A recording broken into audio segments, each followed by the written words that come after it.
جناب باجوہ صاحب کے ساتھ انہوں نے بھی کام کیا. سر یہ جناب باجوہ صاحب آپ کے دور میں بھی سپر کنگ ہوتے تھے یا نہیں سپر کنگ آپ کس کو کہتے ہیں؟ پتہ نہیں. مجھے بھی نہیں پتا.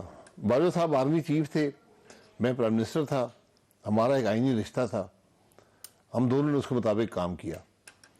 مجھے ان سے کوئی شکایت نہیں ہے ذاتی طور پر, ان کو مجھ سے ہو سکتی ہے, مجھے علم نہیں ہے, لیکن اس دور میں بھی کچھ ایسے کام ہوئے جو آئین سے باہر تھے. مثلاً بلوچستان میں سینٹ کا الیکشن چوری ہوا, ٹھیک. مثلاً بلوچستان کی حکومت چوری ہوئی, ٹھیک.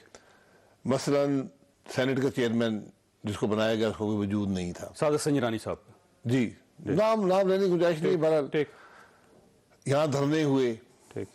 ان کے پیچھے کیا تھا کسی کو پتا نہیں. ویسے آپ جناب باجوہ صاحب کو ذمہ دار سمجھتے سب چیز؟ نہیں میں ذمہ دار نہیں سمجھتا, یہ سب کچھ وہاں ہوتے ہوئے ہوا اور اس کا کوئی جواب نہیں تھا کسی کے پاس. آپ نے پوائنٹ آؤٹ کیا تھا جناب باجوہ صاحب؟ جی بڑی اوپنلی, بڑا اوپنلی. اور اس معاملے کو رہنے دے, جو تاریخ ایسا بن گیا. جواب کیا تھا؟ جواب کیا تھا؟ نہیں جواب کچھ نہیں تھا. جواب کیا ہو سکتا ہے؟ نہیں آپ نے ان سے کہا کہ ان کو روکیں, یا آپ نے کہا یہ آپ ذمہ دار ہیں؟ وہ میرا خیال ہے مناسب نہیں ہوگا, میں ان باتوں میں نہیں جاتا کس نے کیا کہا, کیونکہ وقت کے ساتھ آپ کی بھی جو یادداشت ہوتی ہے اس میں تبدیلی آ جاتی ہے. تو میں کوئی ایسی بات نہیں کرنا چاہتا جس سے وہ یہ سمجھیں کہ شاید میں غلط بیانی کر رہا ہوں. جیسے عمران خان صاحب کے زبان میں ہم کر لیتے ہیں, اگر جناب باجوہ صاحب چاہتے تو یہ رکوا سکتے تھے سب کچھ. کیا چیز؟ یہ جو بلوچستان کے اندر گورنمنٹ تبدیل نہ ہوتی, بلوچستان کے اندر پارٹی تبدیل نہ ہوتی, یہاں پہ نئے باجوہ صاحب میری بات کر رہے ہیں آپ, رکوا نہیں سکتے تھے. یہ جو حالات اس وقت تھے وہ اسٹیبلشن کر رہی تھی.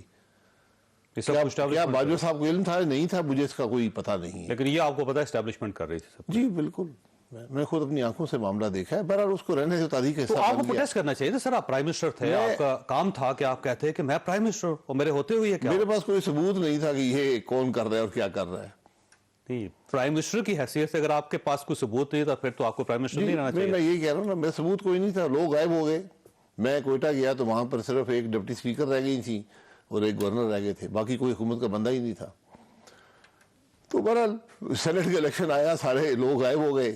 سینٹ میں اکثریت کسی اور کی تھی, الیکٹ کوئی اور ہو گیا.